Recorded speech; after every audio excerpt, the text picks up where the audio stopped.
Hello everyone. I am Joanna Adams, one of the Open Research team based at the University of Aberdeen. Today I'm going to give you an overview of open access research publications. I will go over the basics of open access publications. I will tell you a little bit about the benefits of open access, how to make your research open access. We'll speak briefly about funder and ref open access requirements. We'll talk about licenses and we'll talk about the services that we can offer to you in the Open Research team.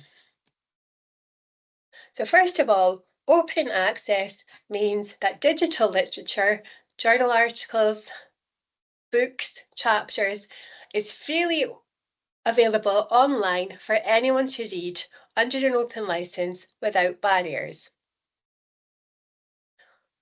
Open access is important. It benefits society as a whole. The more exposure you get for your work as a researcher, the more impact you will have. You will get higher citation rates. People who would not otherwise be able to afford to pay to access your research will have access to it. Practitioners can apply your findings. Policymakers can access your research. The public, the taxpayer, get value for money. You will be compliant with any grants requirements that apply to you. Researchers in developing countries will be able to access your work. There's a lot more information on open access and funder requirements on our web pages. We also have an ExplORe session coming up in December on ref and funder open access requirements. You can book online on course booking.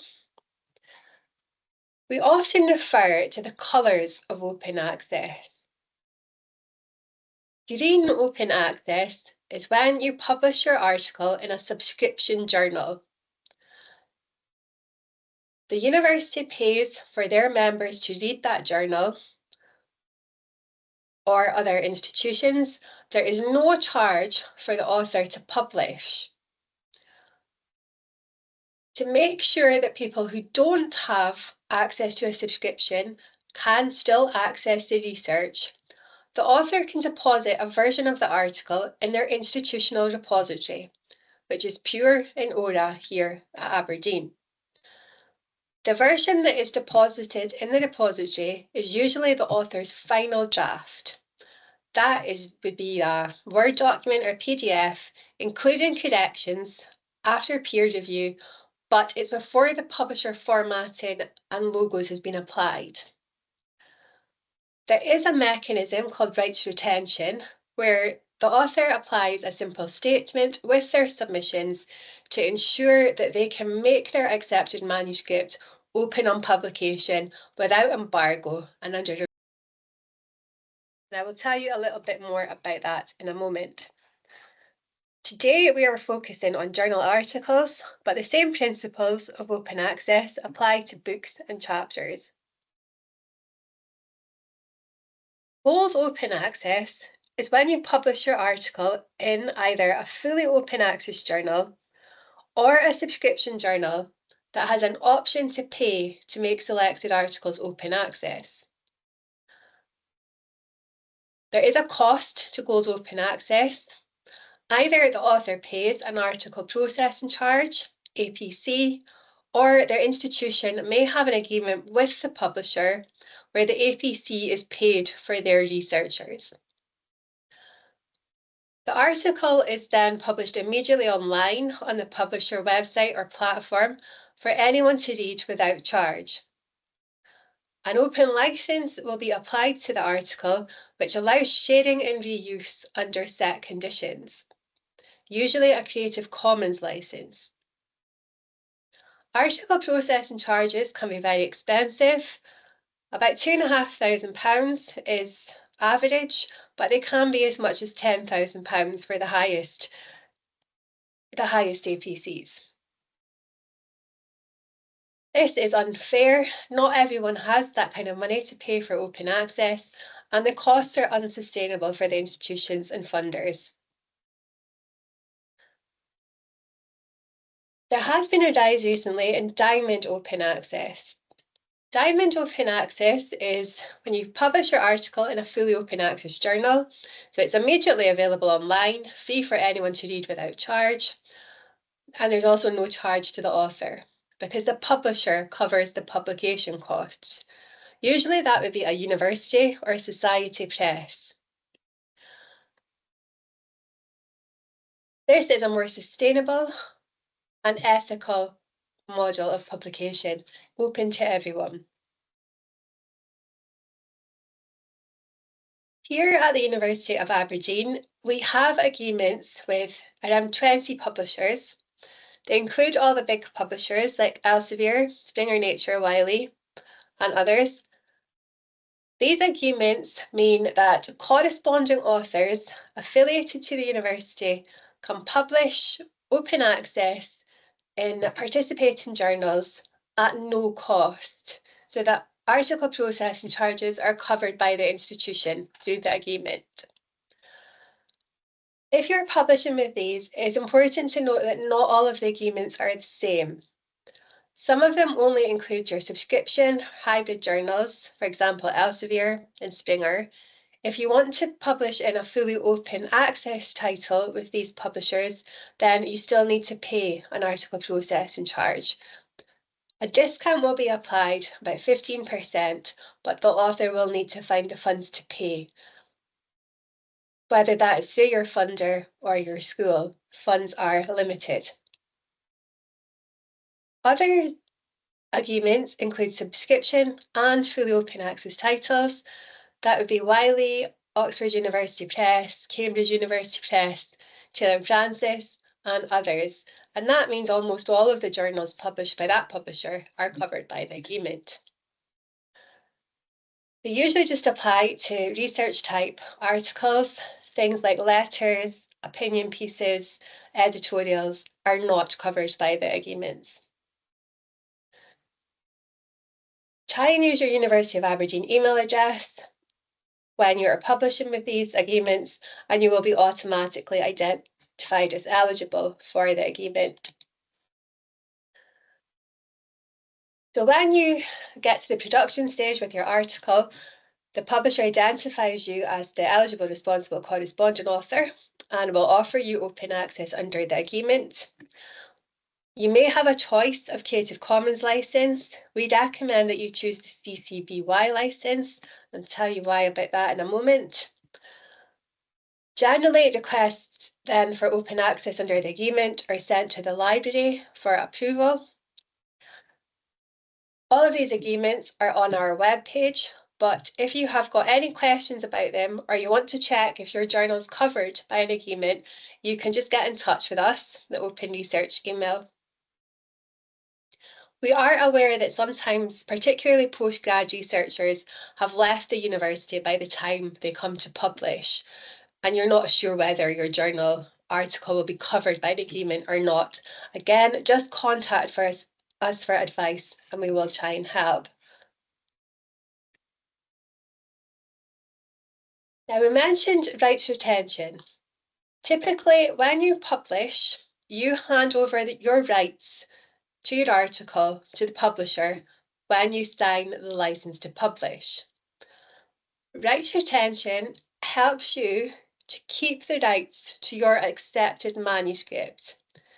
So that is your final draft after peer review, but before the publisher formatting and logo has been applied. The University of Aberdeen has a research publications policy which supports our researchers. All you have to do to apply rights retention is include this statement with any submission you make to a subscription journal. And all you need to say is, for the purpose of open access, the author has applied a Creative Commons Attribution (CC BY) license to any author accepted manuscript version arising. If you need to use another license, you can insert that there. And all that does is alert the publisher to the fact that you will make your accepted manuscript open on publication. This means that anyone will be able to access your accepted manuscript. There will be no embargo, so it will be open immediately on publication, and you will share it under the license that suits you.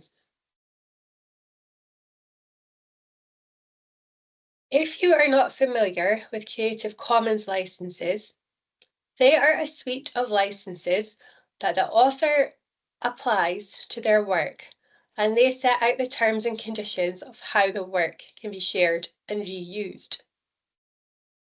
The CC BY license is the most liberal license, allows the most reuse of the work, which means it can be shared, it can be adapted, developed, built upon. All of the licenses require that credit is given to the author of the work. If you don't want your work to be reused for commercial purposes, you can apply the NC, non-commercial purposes only license, that's CC BY NC. If you don't want your work to be changed, you can apply the no derivatives, CC BY ND, or a combination of the licenses. So you've got CC BY, NC, ND, which mean that your work can't be reused for commercial purposes and no changes can be made.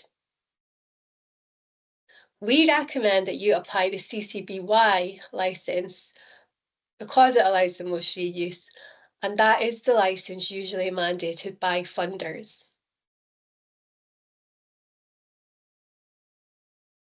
Here at the university, our research systems are PURE, which is the University Research Information System.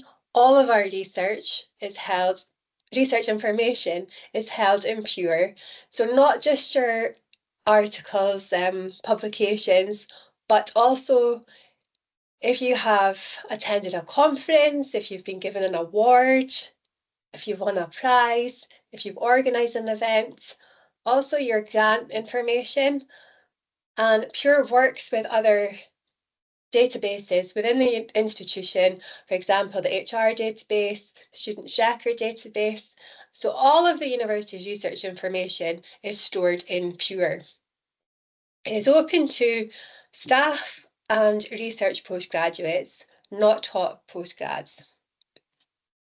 ORA is the institutional repository, and that is where the full text of outputs, so your accepted manuscript, your published article, is made openly available.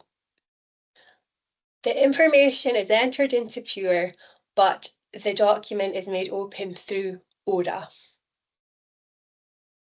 We also have the public research portal, and this is where all of the information that's entered into PURE that can be shared is made publicly available. It's a nice user-friendly interface where you can see, like a CV for the university, showcases our research. So it's really important that you keep PURE up to date. You can email paper accepted. When you have an article accepted for publication, email us a copy of the accepted manuscript and the confirmation of acceptance from your publisher, and we will help you get that entered into PURE in ORA. If you have got research data, it is likely that you will deposit that in a subject-specific data repository, or you might use Dryad or Figshare, but we recommend that you make a record of the data set and where it is stored in PURE. And that means that information also displays on the public research portal. You can enter this information yourself, but you can email the Open Research email for help and advice with that. If you are a new researcher to the university and you have publications that you had in a repository at your previous institution, you can give us an Excel file and we will import all of the information into PURE. You can set up automated searches on the bibliographic databases, for example, Scopus, Web of Science, and you can use ORCID. If you don't already have an ORCID, we recommend that you sign up for one. It's very easy. ORCID is a unique, persistent digital identifier owned by an individual researcher that distinguishes you from anyone else. You connect your ID with all of your professional information, so your publications, your affiliations, your research grants, and anything else that you want to include there. And this ID shares information between systems and institutions, making sure that you get recognition for all of your research contributions throughout your career. It saves a lot of time entering information into various systems because they work together, and it also reduces scope for mistakes. Also means if you've got a similar name, for example, to another researcher, all of your research information is there on your ID. It's very easy to connect ORCID to Pure. We have got a toolkit video, and again, we can give you some help with that. The use of ORCID is becoming much more popular. It is expected that it will be made a requirement by funders and future REF exercises to have an ORCID. So we do recommend that you adopt that as early as possible. Now, when you're thinking about publishing, particularly if you are paying for open access, you should be aware that although it is quite normal practice now to pay article processing charges, there are unfortunately some predatory publishers who will scam people to get money out of them for services that they either can't or have no intention of providing. So we have got Think, Check, Submit. It is a checklist that helps you to evaluate a publisher before you decide to make a submission there. It's just a list of questions that you can ask yourself. Do I recognise this publisher? Is it indexed? Do the editorial board look legit? It's very useful. Some of the predatory journals now are very sophisticated, and it can be difficult to tell if something's legitimate or not. So we do recommend that you use this checklist. If you have got any questions or you're not sure about anything, then you can get in touch with the team. Again, the same principles apply to open access books and chapters, or if you are thinking about paying to attend a conference, you might want to use the Think Check checklist individual for them as well. Quite a useful tool, because if you do fall victim to one of these schemes, can be quite an expensive mistake to make, but it can be not good for your reputation either. Okay, now I'll just briefly mention funder open access policies. I've got the UKRI open access policy here, but other funders, for example, Welcome, the European Commission, lots of other ones have got open access requirements. So if you are in receipt of a research grant from an external organisation, you should check and make sure that you know if they have got open access requirements that you need to comply with. Generally, these funders just require that you make your research open access on publication. That can be either through the gold open access, either your funder might provide funds for you to pay an article processing charge, or you can deposit the accepted manuscript in the institutional depository, and that's a green open access. All of the funders are slightly different, so you do need to check their terms and conditions, or again, get in touch with us and we can help you to find that out. Some of them apply to long form publications, so books and chapters as well. Again, it varies between publishers, so it's worth checking. The REF, Research Excellence Framework, is a big funding exercise.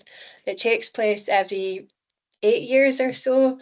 The last ref was submitted in 2021. The open access requirements are currently being reviewed, and the new policy is expected to be announced quite soon, winter 2024. Until further notice, we are continuing to follow the REF 2021 open access policy. And again, it just means that you need to make your journal article or conference paper open access as soon after publication as possible. If you email paper accepted with the details when you have a paper accepted for publication, then the team will help you make sure that you meet the REF open access requirements. If you are a postgraduate student, you will not be submitting to the REF yourself, but you may well be working with co-authors who do need to comply with the REF open access policy. So it is important that you're aware of the open access requirements. So we know that there will be no open access mandate for open access books in REF 2029, but that will come for future REF exercises, and we will share details on that as they become available. Okay, so that is a brief overview of open access publishing here at the university.